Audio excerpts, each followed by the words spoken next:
We will now move to the fourth case on today's docket. The International Association of Firefighters Local S-20 versus the State of Florida. Your Honors, may it please the Court. If you could wait just a second till it kind of settles down here, there's a lot of hubbub. I am Richard Sicking from Coral Gables for the petitioner, the International Association of Firefighters, S-20, which is the Florida State Association of the Firefighters Union. With me today are co-counsel Rich Suweka from Orlando and Mark Toby, also from Coral Gables. The Florida Constitution, Article 1, Section 6 says, in pertinent part, the right of public employees to bargain collectively shall not be abridged. We know fully the background. Can we cut into this? Because this has got some really constitutional conundrums. The conflict between that provision and the well-acknowledged historical position of a governor to veto legislative action. Okay? That's the conflict. I mean, that's really where we come down here. And I mean, it just seems, it's very unusual that when we come to a situation, just stand back from this, and an average citizen would say this is insanity, where you have two parties that are at odds over something, the governor and the union over what's going to happen, and then the provision is that it goes to the legislature, and the legislature then decides what's going to happen. But it's well known at that point in time that the governor's going to have to sign off, and the governor's a party to that dispute. That to me is the epitome of insanity. I mean, to see that conflict, I mean, right there, I mean, it's just so plain. And I think an average citizen could see that. What would happen if this court should declare the statute provision for gubernatorial or in some way impact that impasse procedure to try to circumvent the governor's need to approve it? There are two possibilities.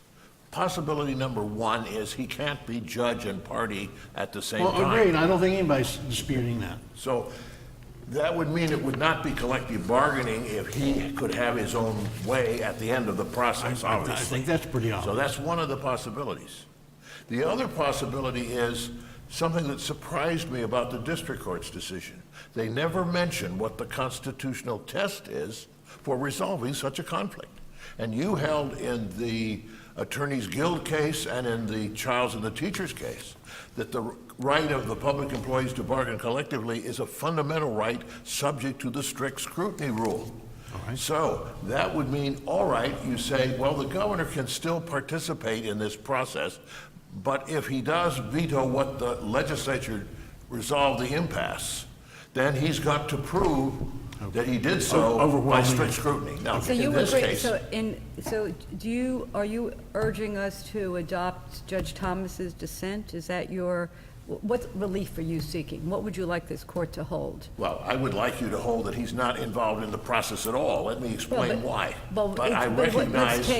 But you said something about strict scrutiny, compelling state interest. Isn't that what Judge Thomas's opinion, his dissent, sets forth, which doesn't therefore require declaring a statute unconstitutional, and it also doesn't completely eviscerate the governor's veto authority? I'm only the advisor. I recognize that there are those two logical possibilities. You asked me which one I prefer. I don't think he should be involved in it because it is a fundamental right. The people made no exception. It's their government, and they said... But what I'm struggling with this here, I'm looking at the text of the amendment. It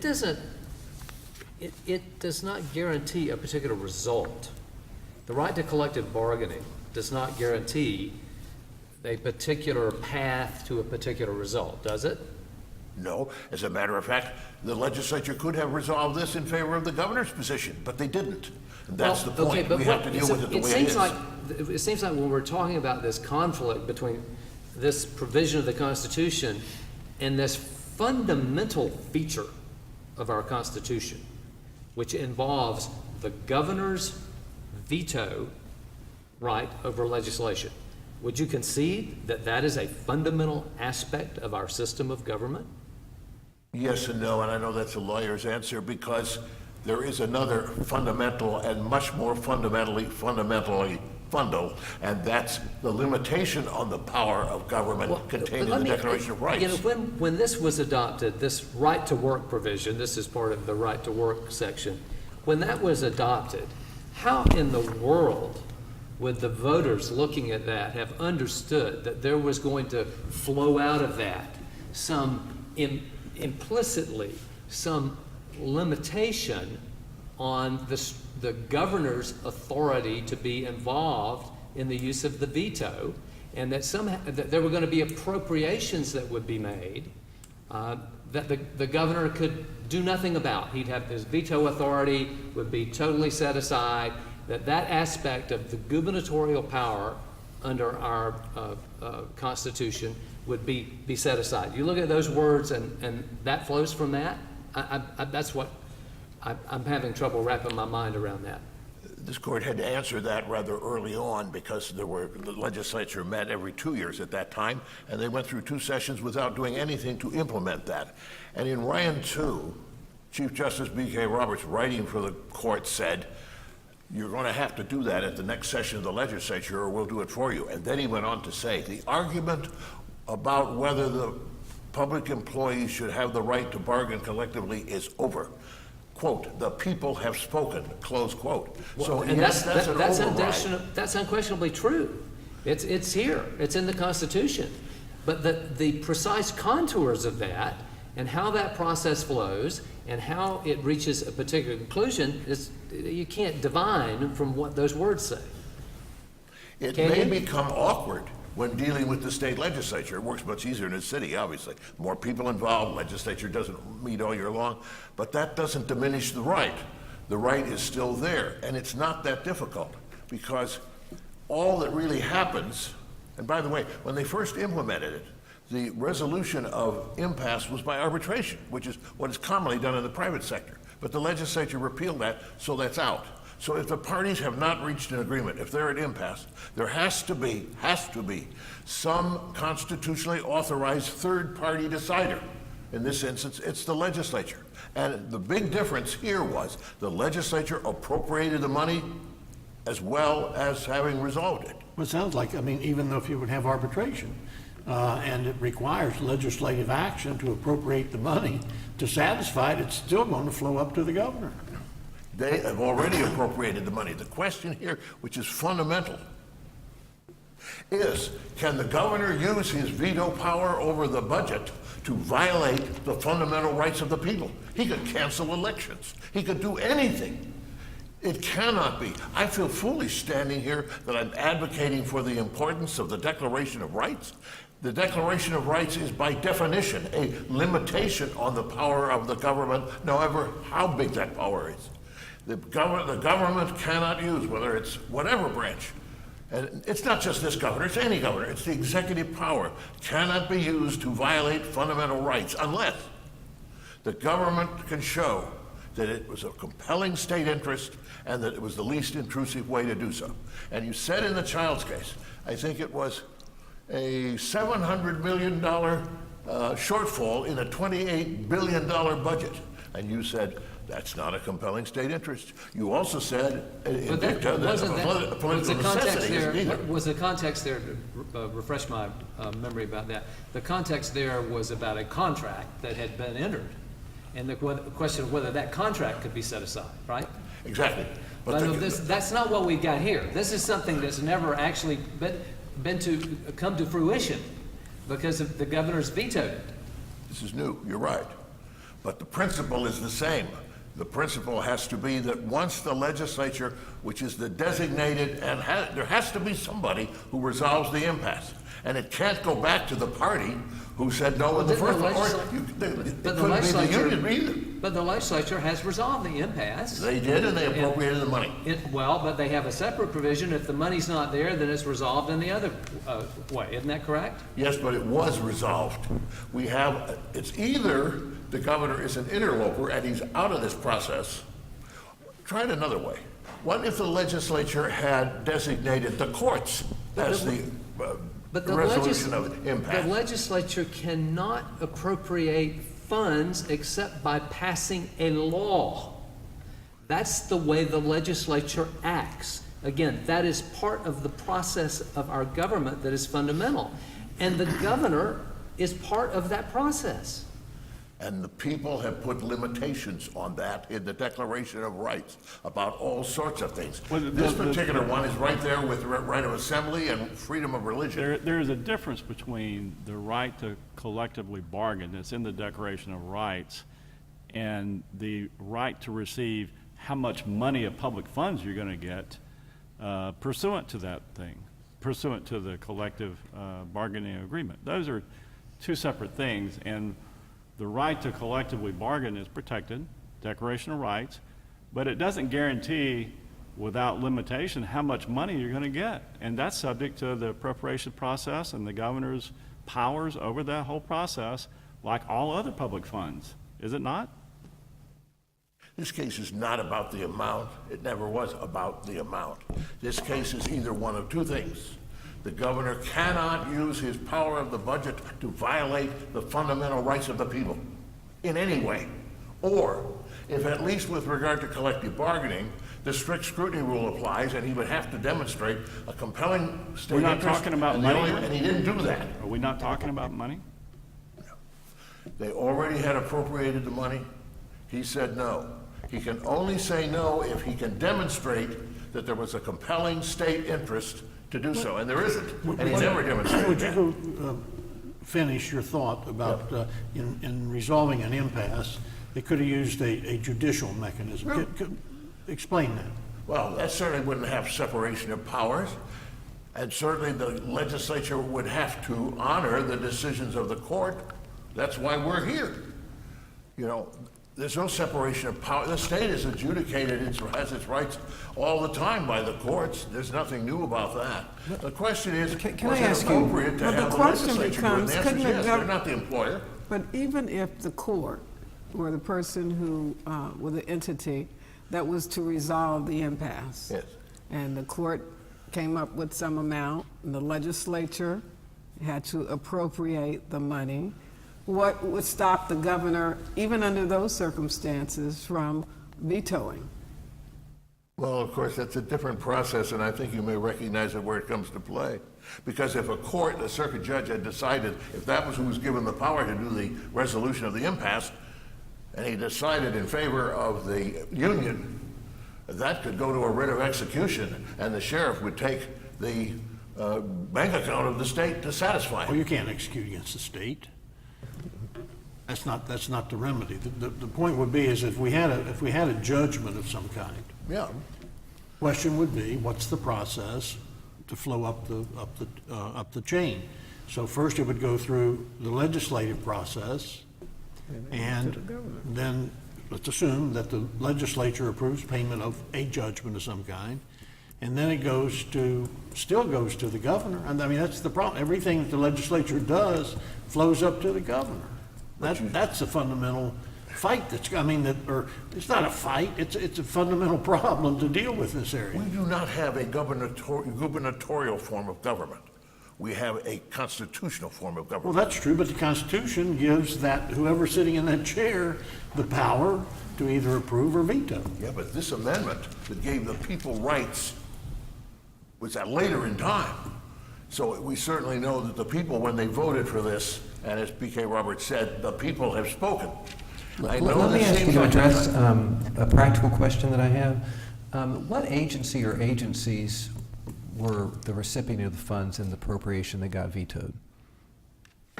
Well, that's kind of complicated because the State firefighters actually work for a number of different agencies, some of which are independent of the governor.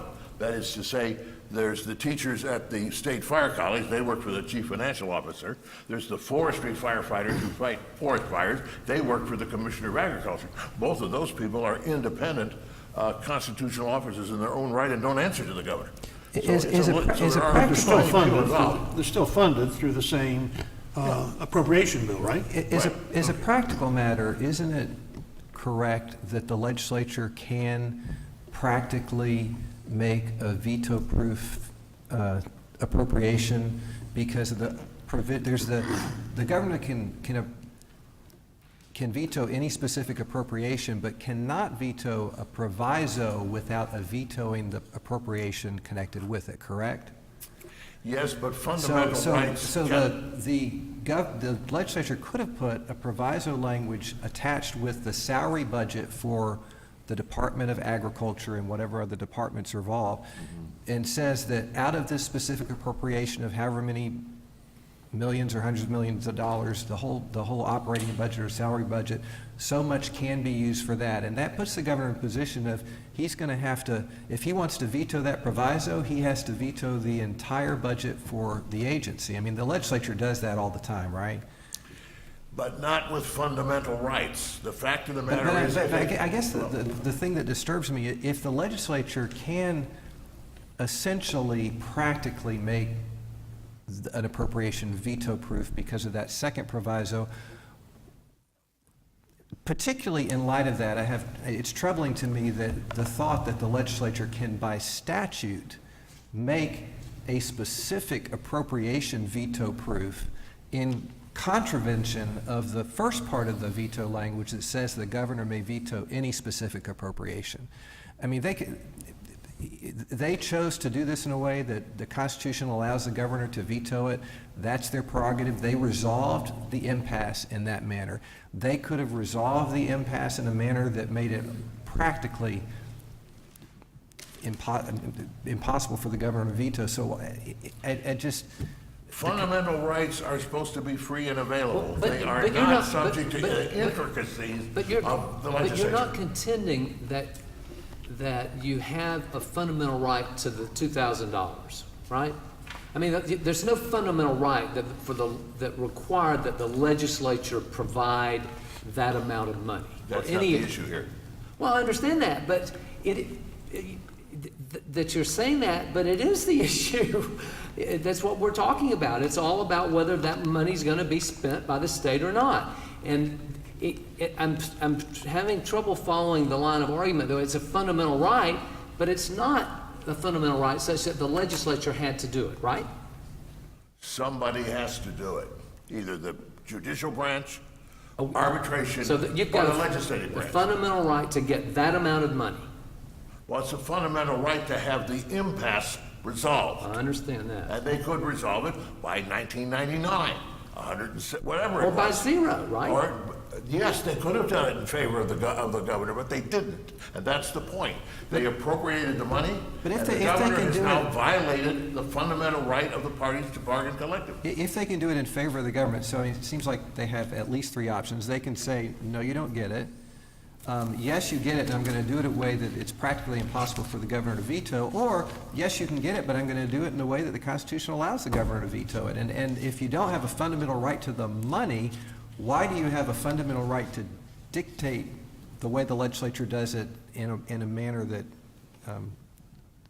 conflicts with Again, another provision of fundamental the rights are Constitution? supposed to be freely available. They're not supposed to be subject to the intricacies of the government making a kind of obstacle course so that you don't get what the people said you're entitled to. Well, there's also the follow-up step to that the legislature knew that if a governor is going to veto a funding bill, that they can override that.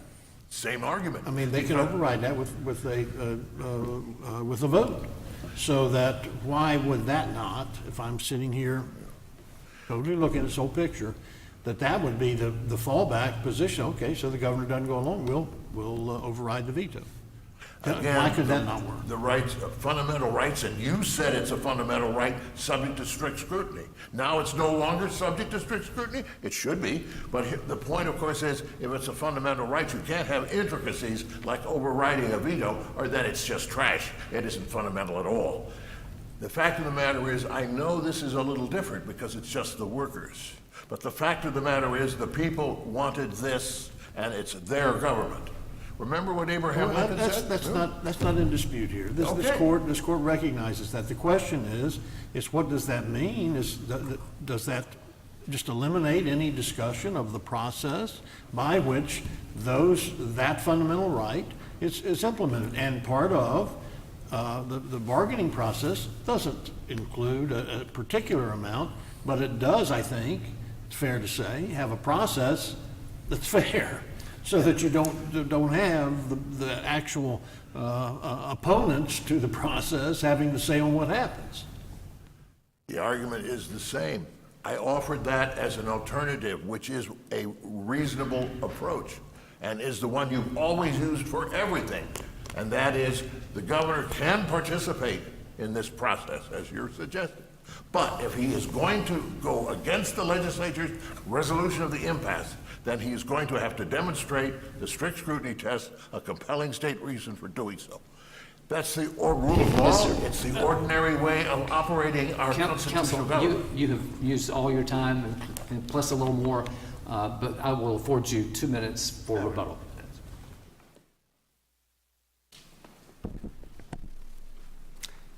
Good morning, Mr. Chief Justice, and may it please the court.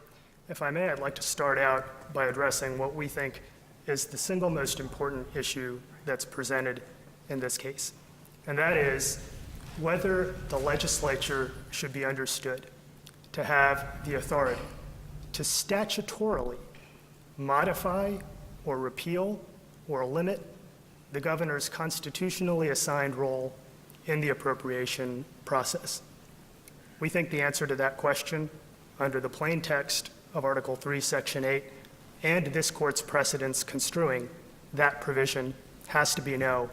And that conclusion standing alone provides a sufficient basis for disposing of this case. I guess what I'm struggling with there, and I understand your argument, but it goes back to the statute itself.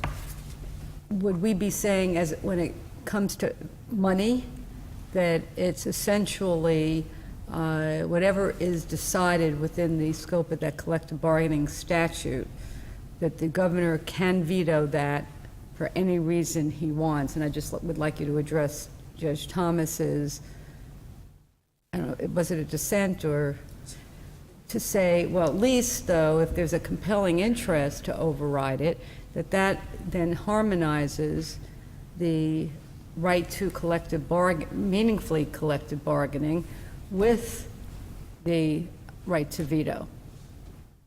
Because it doesn't seem to me after the legislature is out of session, the veto occurs, you're going to bring back the entire legislature for a special session to override that one item. That's almost would be nothing at all. So why isn't that an appropriate way to resolve the conflict between right to collective bargaining and right to veto?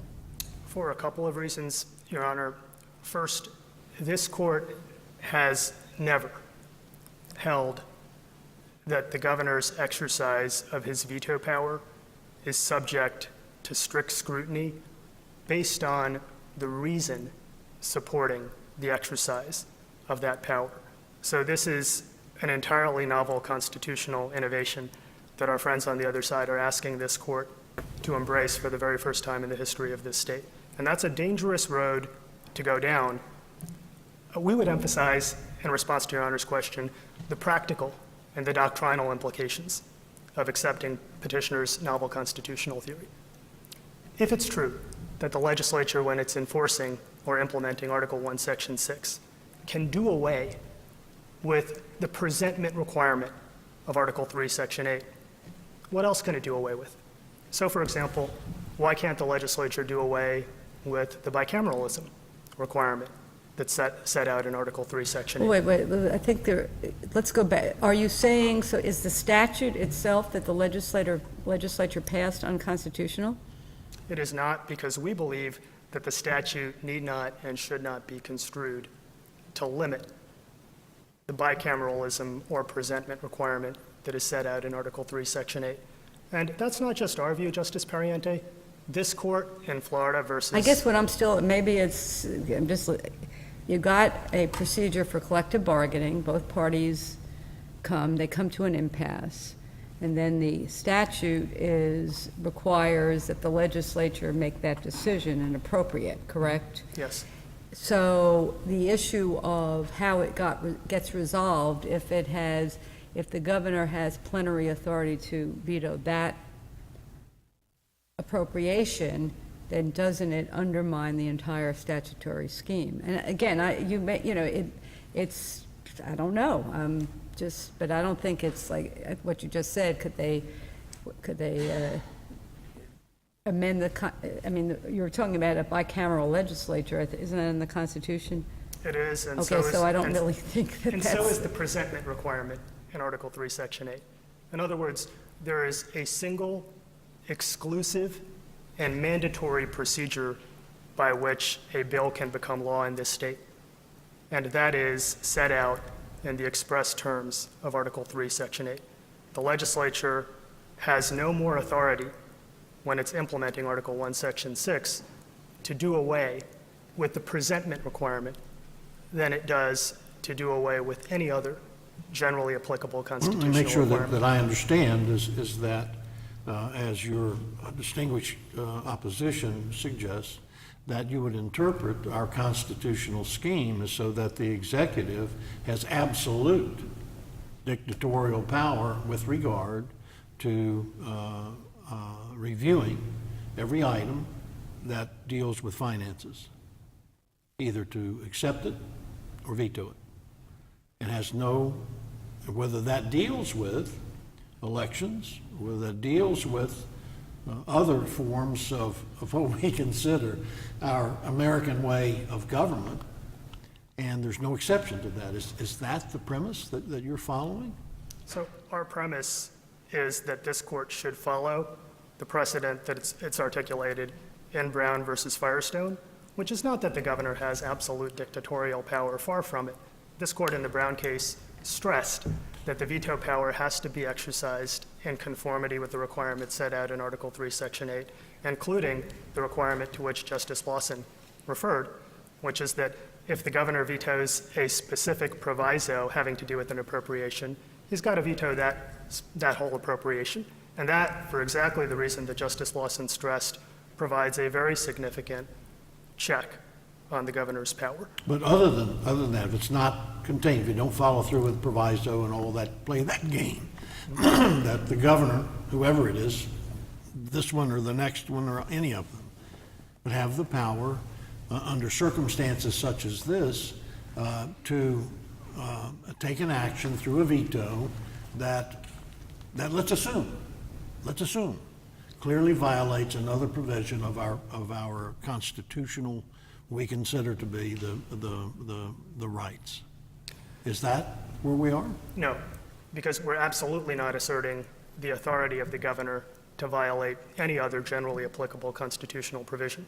What we're asking is for this court to follow the pronouncement that it articulated in State versus Florida Police Benevolent Association, where this court stressed that the collective bargaining right that is created by Article 1, Section 6 does not change or invade other generally applicable constitutional requirements, including, and this is very important, the constitutional principle of the separation of powers, which is embodied in Article 2, Section 3. And why do I stress the separation of powers? If that view is adopted, then why is not the statutory scheme unconstitutional, and we require the legislature to find a different program or plan that's consistent with the right of Florida citizens to freely bargain? You could go down that road, Your Honor, and we would respectfully suggest to the court that you need not, and in our view should not, construe Chapter 447 of Florida statutes to conflict with the bicameralism and presentment requirement set out in Article 3, Section 8. Why? For exactly the reason that this court emphasized in Florida Police Benevolent Association. And that is, this court can say the right to engage in collective bargaining is understood to be subject to the appropriation power. And the appropriation power is set out in Article 3, Section 8. But that didn't throw into conflict the veto power of the governor, though, did it? Well, what the court said is that the right to collectively bargain is generally subject to the appropriation power. Sure. And the court cited, for example, a second district court of appeal case that expressly stated that the appropriation power, of course, includes all governmental officers who play a constitutionally assigned role in the appropriation process. And that, of course, includes the governor. Okay, so that's been answered then, is your view. So our view is the statute need not be construed to conflict with the Constitution, but if you understood the statute to try to assert a power on the part of the legislature to do away with the presentment requirement, then we certainly would argue, and we do in our brief, that the statute so construed would be unconstitutional, not just in contravention of Article 3, Section 8, but also in contravention of the separation of powers principle in Article 2, Section 3. And here's a point that I'd like to stress, Justice Lewis, because I think that you raise legitimate and important concerns. But as is so often the case in the law as in life, there's no perfect solution, and in some ways you're looking for what's the least. You all come here to find that perfect solution. And usually leave disappointed. Everyone. Well, we'd like to suggest that the least bad answer here is to construe the statute in such a way that it conforms with the requirements of Article 3, Section 8. Why is that? Because the practical alternative is to give the legislature the power to do away with, by statute, to do away with what this court in Brown versus Firestone characterized as the primary check on what would otherwise be unfettered legislative power with respect to the appropriation process. And that's a pretty big deal. That's never been done before in the history of this state. So we would suggest if there's any way to avoid that outcome, and there is here, that the court should avail itself of that opportunity. You know, I guess this goes back to something that was said right at the beginning of the argument, but it seems to me that in this whole collective bargaining situation, how do we get around the fact that the governor is a participant in this collective bargaining?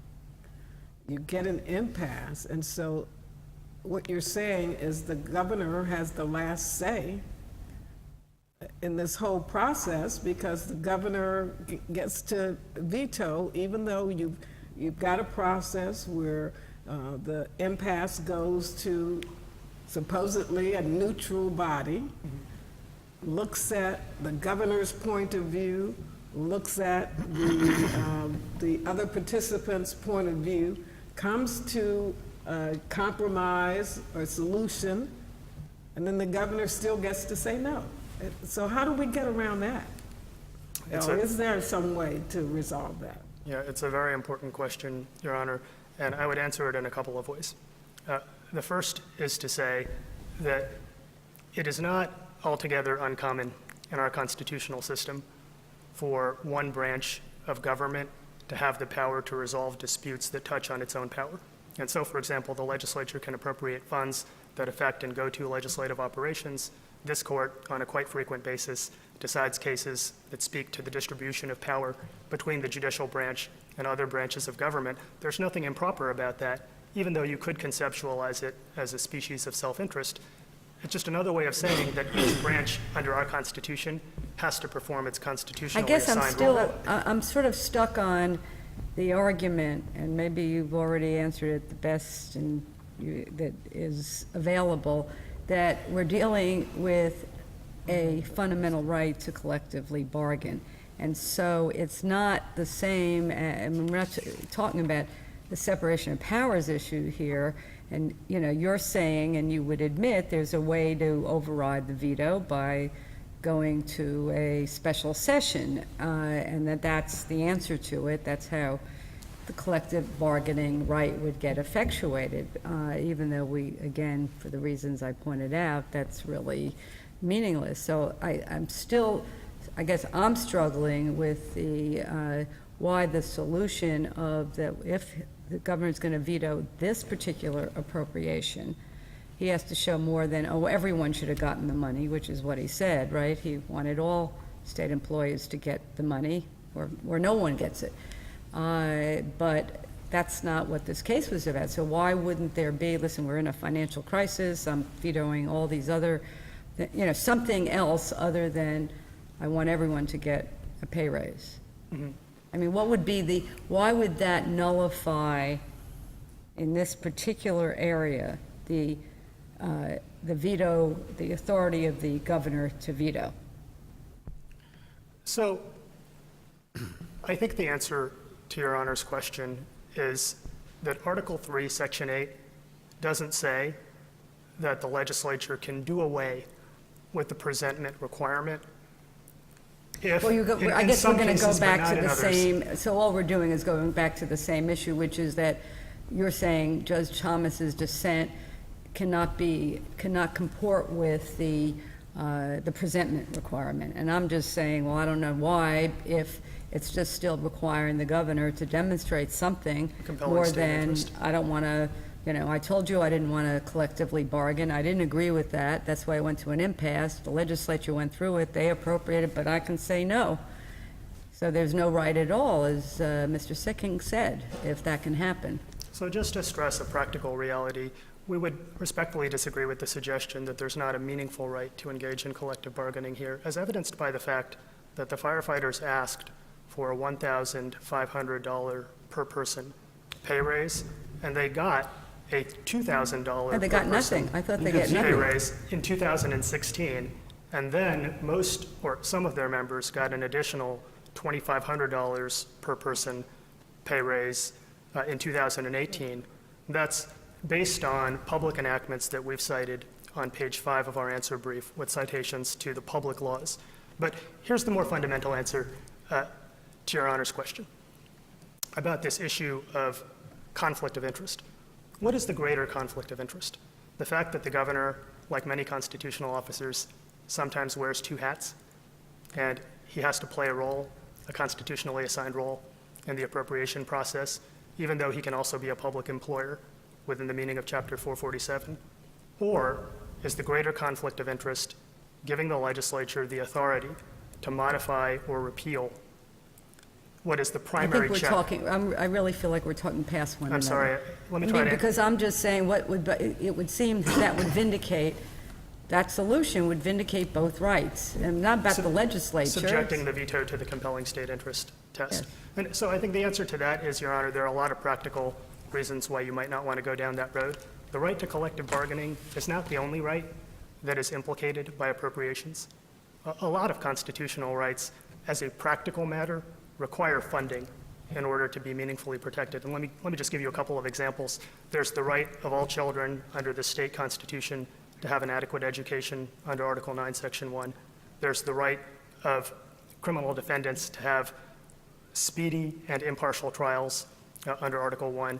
And those require, as a practical matter for their enforcement, appropriations. And so I think part of the question that the court wants to answer is, do we want to get into the business, or does the court want to get into the business of having to determine whether a sufficient justification supports the exercise of the veto power? Because that would enmesh the judiciary in all manner of quintessentially political disputes that, in our submission, can't be resolved on the basis of judicially manageable standards. And I can give you an example by illustrating the problem in this very case. But even with that, doesn't it make a difference if the governor is actually a party at the table? In most of these other situations that you're talking about, the governor isn't a party at the table. But in this collective bargaining situation, that's what we have. Yeah. And that's by operation of statute in 447.203, subsection 2. And perhaps, as I think one member of the court might have suggested, maybe the legislature could come up with an alternative statutory scheme that would address Your Honor's concern in that respect. Whatever the solution is, In our view, the solution should not be holding for the first time that courts should be second-guessing the reason supporting a gubernatorial veto that is concededly exercised in full compliance with all the requirements of Article 3, Section 8. That's not just our view. That's the view that this court articulated in Brown versus Firestone when it said that the governor's veto power may be exercised for any reason whatsoever, speaking, of course, to the rationale for the veto as opposed to the subject matter. I'd like, if I may, in the time that I have remaining, to address some additional practical concerns that might come up if we go down this road of subjecting the governor's veto power to strict scrutiny, and to illustrate it with respect to the problem in this case, Justice Pariente.